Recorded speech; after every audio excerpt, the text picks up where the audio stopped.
Nomeny ireo niarambona ireo mpivarotra volamena teto Toliara ny mombamomba ireo firavaka very amandriana ireo mpanao ratsy. Ny zoma maraina ihany dia nisy lehilahy iray tratra ny mponina nivarotra ireo volamena alatra ireo tao Ampasikibo. Niara-ny fitsaram-bahoaka avy hatrany ity lehilahy ity. Natolotra ireo zandary izy avy eo.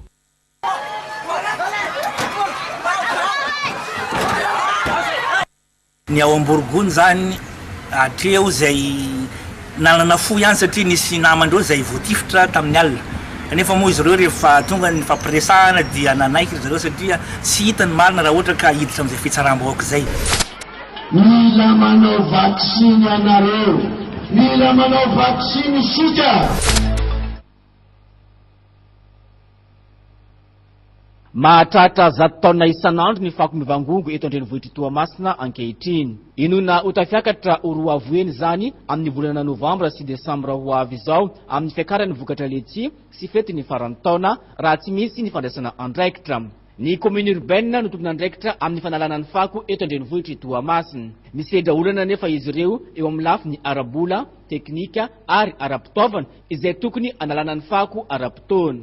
Tsy naharitra izany tsony ny faritra Atsinanana sy ireo mpiara-miombonantoka aminy fa nanometanana ny commune urbaine ny Toamasina nanala ny fako eto an-drenivohitra Toamasina naetsika avokoa ireo fitaovana teo am-pelatanana sy ny avy amin'ny mpiara-miombonantoka nanatotosana ny asa. Efa nisy mihitsy fitaovana napetraky ny orinasa Kolasy amin'ny fanamboarana ny lalana manomboka eo amin'ny tetezana Pasika hatrany Ito Cité tamin'ny volana Febroary lasa teo, saingy noho tsy fivoahan'ny vola dia voateran'ny ny fanamboarana.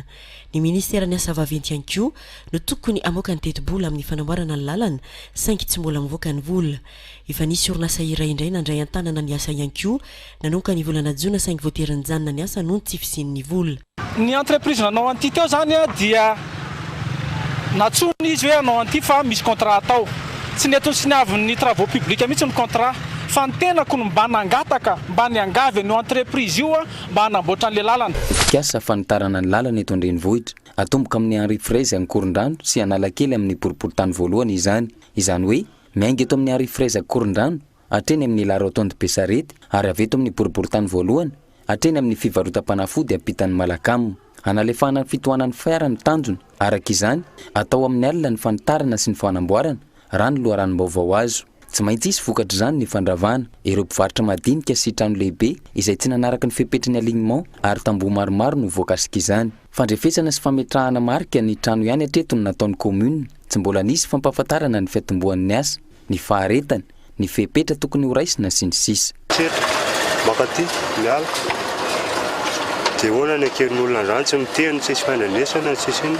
Inona zavatra ataonareo zany na andefa emoregy ary nareo dia voniny zay ary zay tsy haly eto fa zay zao efa 20 taona nipetraka teto.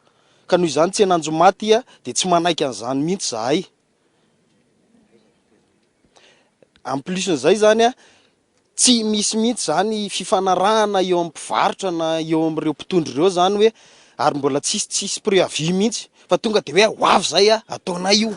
Nisy ny fizarana piso sy ny fanomezana afana tato mba anoanina ny kopikole avy eto Mananjary.